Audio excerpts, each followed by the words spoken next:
देखिए इस क्वेश्चन में क्या कहा है, a 10 kg mass is resting on a horizontal surface and a horizontal force 80 newton is applied if mu is equal to 0.2 ratio of acceleration without and with friction.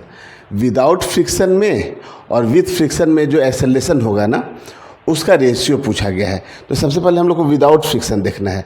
तो देखिए without friction है, block है जिसका मास कितना बोला है 10 kg है ना, 10 kg का ब्लॉक है और उस पर फोर्स हम लोग अप्लाई किए कितना 80 न्यूटन। तो जब आप फोर्स 80 न्यूटन अप्लाई कर रहे हैं 10 kg के ब्लॉक पे और कोई फ्रिक्शन नहीं लग रहा है तो ये कुछ ए एक्सेलरेशन से जाएगा यहाँ पे, तो हम लोग क्या लिखेंगे F equal to M A. समझ में आ रहा है ना। ये एक्सेलरेशन कौन सा है, विदाउट एक्सेलरेशन वाला। चलिए इसको हम लोग A1 बोल देते हैं यहाँ पे, है ना, विदाउट फ्रिक्शन वाला है ना, कोई फ्रिक्शन नहीं लग रहा है। तो यहाँ से A1 इज इक्वल टू देखिए कितना हो जाएगा F/m। तो यहाँ पे तो कोई फ्रिक्शन नहीं है तो फोर्स जो अप्लाइड है वही रहेगा यहाँ पे। तो 80 और मास कितना दिया हुआ है 10, तो कितना हो जाएगा 8 मीटर पर सेकेंड स्क्वायर। अब कह रहा है कि फ्रिक्शन अप्लाई कर रहे हैं तो हम लोग सबसे पहले यहाँ फ्रिक्शन की वैल्यू निकालते हैं।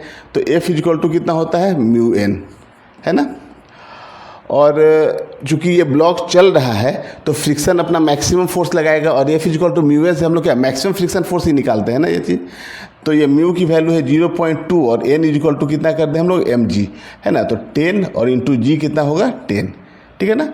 तो यहाँ से देखिए कितना हो जाएगा 20 आ जाएगा, है ना, 20 न्यूटन, मतलब कि 20 न्यूटन फ्रिक्शन का फोर्स लग रहा है।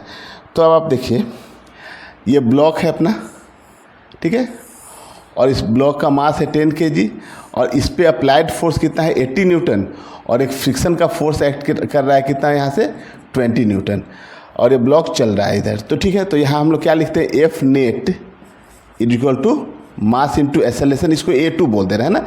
ये फ्रिक्शन के साथ वाला है, विदाउट फ्रिक्शन हम लोग निकाल लिए यहाँ पे। तो एफ नेट कितना लिखेंगे तो 80 माइनस का 20 इज इक्वल टू मास हो गया 10 और एक्सेलरेशन A2।